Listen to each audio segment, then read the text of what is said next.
നമസ്കാരം. വലിയ വാർത്താ ചർച്ച നടക്കുകയാണ്. നടൻ പൃഥ്വിരാജിന്റെയും മമ്മൂട്ടിയുടെയും വീട്ടിൽ ഭൂട്ടാനിൽ നിന്ന് കടത്തിക്കൊണ്ടുവന്ന വാഹനം ഹിമാചൽ പ്രദേശിൽ രജിസ്റ്റർ ചെയ്ത് നികുതി വെട്ടിച്ച് ഇവർ കൊണ്ടുവന്നു എന്നാണ് പറയപ്പെടുന്നത്. ആ വാർത്ത കേൾക്കുമ്പോൾ കേരളത്തിലെ മാധ്യമങ്ങൾ ആവേശഭരിതരായി ഇതങ്ങ് റിപ്പോർട്ട് ചെയ്യുകയാണ്. കേട്ടുകൊണ്ടിരുന്നപ്പോൾ ഒരു ലോജിക് വൈസ് ഒരു തോന്നലുണ്ടായി, അല്ലെങ്കിൽ ഉള്ളിലൊരു ചോദ്യം ഉണ്ടായി. അതാണ് നിങ്ങളുമായി പങ്കുവയ്ക്കാൻ ആഗ്രഹിക്കുന്നത്. ഒന്ന് ആലോചിക്കുക. ഭൂട്ടാൻ എന്ന് പറയുന്നത് മറ്റൊരു രാജ്യമാണ്. ആ രാജ്യത്തെ സൈന്യം ഉപയോഗിച്ച് അവർ ലേലത്തിൽ വിറ്റ വാഹനങ്ങൾ അതിർത്തി കടത്തി നേരെ ഹിമാചലിൽ കൊണ്ടുവരുന്നു. അവിടെ രജിസ്റ്റർ ചെയ്തതിന് ശേഷമാണ് ഈ പറയുന്ന വ്യവസായികൾക്ക് കേരളത്തിലെ 5 ഇടങ്ങളിൽ പരിശോധന നടക്കുന്നുണ്ട്. മലപ്പുറം, കോഴിക്കോട്, കൊച്ചി തുടങ്ങിയ ജില്ലകളിലാണ് ഇപ്പോൾ ഇതുമായി ബന്ധപ്പെട്ട് 40 ഇടങ്ങളിൽ പരിശോധന കസ്റ്റംസ് നടത്തുന്നുണ്ടെന്നാണ് അറിയുന്നത്. പക്ഷേ ആ പരിശോധന നടത്തുമ്പോഴും അതിൽ സംഘപരിവാർ വിരുദ്ധരായിട്ടുള്ള ചിലരും ഒപ്പം തന്നെ ന്യൂനപക്ഷങ്ങളിൽപ്പെട്ടവരുടെ ഇടങ്ങളിലാണ് പരിശോധന എന്നുള്ളതാണ് ഏറെ തമാശ എന്ന് പറയുന്നത്. അതിനപ്പുറത്തേക്ക് നമ്മുടെ നാട്ടിലെ ഒരു സംവിധാനം ആലോചിക്കുന്നത്, ഭൂട്ടാൻ പോലൊരു രാജ്യത്തെ സൈന്യം ഉപേക്ഷിച്ച വാഹനങ്ങൾ അത് ലേലം കൊണ്ടതിന് ശേഷം അതിർത്തി കടത്തി കൊണ്ടുവരിക എത്ര സിമ്പിൾ പണിയാണ്. ആരും ചോദിക്കാനും പറയാനും ഇല്ലാത്തൊരവസ്ഥയാണോ എന്ന് തോന്നിപ്പോവുകയാണ്. എന്തായാലും അതുമായി ബന്ധപ്പെട്ട് കേരളത്തിലാണ് ഏറ്റവും കൂടുതൽ വാഹനങ്ങൾ വന്നിട്ടുണ്ടെന്ന് പറയുന്നു. നികുതി വെട്ടിപ്പ് നടത്തിയിട്ടുണ്ടെങ്കിൽ കൃത്യമായി പിടിക്കേണ്ടതുണ്ട്.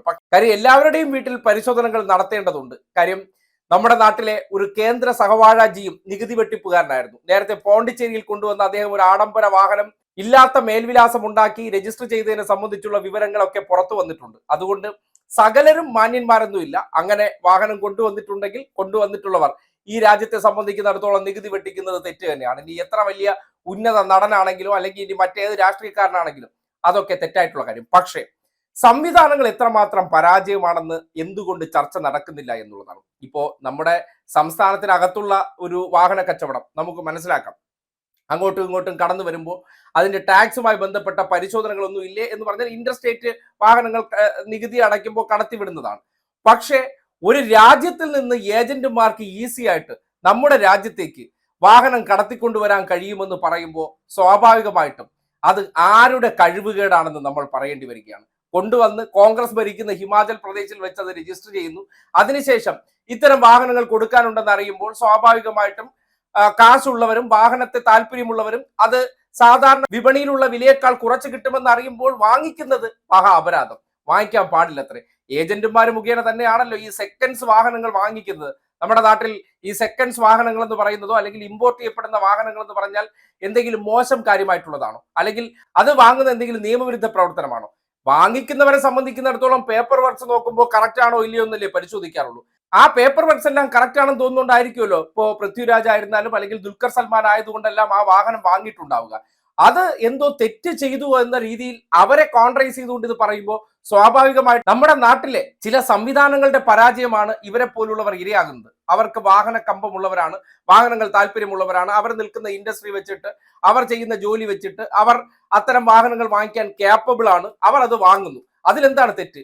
അങ്ങനെ ഒരു വാഹനം കിട്ടുന്നു എന്ന് അറിയുമ്പോൾ സ്വാഭാവികമായിട്ടും അതിന്റെ പേപ്പർ വർക്ക്സ് എല്ലാം ഹിമാചൽ പ്രദേശിൽ രജിസ്റ്റർ ചെയ്താണ്, നിയമാനുസൃതമാണെന്ന് ബോധ്യപ്പെട്ടതുകൊണ്ടായിരിക്കുമല്ലോ ഇതൊക്കെ വാങ്ങിയിട്ടുള്ളത്. പക്ഷെ അവരെ കോൺട്രൈസ് ചെയ്തുകൊണ്ട് നടൻ പൃഥ്വിരാജ് വാങ്ങി എന്ന് പറയുമ്പോൾ അവരെന്തോ തെറ്റ് ചെയ്ത പോലെയാണല്ലോ. ഇത് ഭൂട്ടാനിൽ നിന്ന് കടത്തിക്കൊണ്ടുവന്നവർക്കൊന്നും യാതൊരു പ്രശ്നവുമില്ല. ഈ നാട്ടിൽ കൊണ്ടുവന്ന് അതെല്ലാം രജിസ്ട്രേഷൻ പൂർത്തീകരിച്ചു, അത് വളരെ കൃത്യമായിട്ട് നികുതി അടയ്ക്കുന്ന രീതിയിലാണെന്ന് പറഞ്ഞ് ബോധ്യപ്പെടുത്തുമ്പോഴാണല്ലോ ഇവിടെ എത്തുമ്പോഴത്തേക്കും അവർ അത് വാങ്ങിക്കിട്ടുന്നത്. അല്ലാതെ ഇവർ ഇപ്പോൾ ഭൂട്ടാനിൽ പോയി എടുത്തുകൊണ്ടുവന്ന വാഹനമാണെങ്കിൽ നമുക്കത് കുറ്റം പറയാം. പിന്നീട് പൃഥ്വിരാജും മമ്മൂട്ടി എന്നൊക്കെ പറയുന്നവരെന്ന് പറഞ്ഞാൽ ഇത്തരം പ്രവൃത്തിക്ക് നിൽക്കുമെന്ന് എനിക്ക് തോന്നുന്നില്ല. കാര്യം എന്ന് പറഞ്ഞാൽ എപ്പോഴും ഈ സംഘപരിവാറിന് വിരുദ്ധ രാഷ്ട്രീയ ചേരിയിൽ നിൽക്കുന്നത് കൊണ്ടും അവർക്കെതിരെ ശക്തമായിട്ടുള്ള വിമർശനങ്ങൾ, അവർക്കെതിരെയുള്ള ചിത്രങ്ങളൊക്കെ ഷൂട്ട് ചെയ്തുകൊണ്ട് അത്തരം ഏതെങ്കിലും നിയമവിരുദ്ധ പ്രവർത്തനങ്ങൾ നടത്താൻ ഇവർ മുതിരുമെന്ന് തോന്നുന്നില്ല. അവർ പലപ്പോഴും അവരുടെ ഇടപാടുകളെല്ലാം ട്രാൻസ്പെറന്റ് ആക്കാറുണ്ട്. നേരത്തെയും പല റെയ്ഡുകളെല്ലാം നടത്തിയതിനു ശേഷം ഒരു തരത്തിലും അവർ നികുതി വെട്ടിച്ചതായിട്ട് കണ്ടെത്താൻ കഴിഞ്ഞിട്ടില്ല. അപ്പോഴാണ് ഇപ്പോൾ ഇങ്ങനെ ഒരു കഥ കൊണ്ടുവന്നതിന് ശേഷം ഇവർ എന്തോ വാങ്ങിയത് അപരാധമാണെന്ന് ചർച്ച ചെയ്യുമ്പോൾ അതിന്റെ ഉള്ളിലിരിപ്പ് എന്താണെന്ന് നാട്ടുകാർക്ക് മനസ്സിലാകും. രാജ്യാതിർത്തി കടന്ന് ഇത് കടത്തിക്കൊണ്ടുവരുന്നവർക്ക് ഒരു പ്രശ്നവുമില്ല. അത് വളരെ സിമ്പിളായിട്ട് നടക്കും. അവിടെ ഇതിന് പരിശോധനകളൊന്നും ഇല്ല.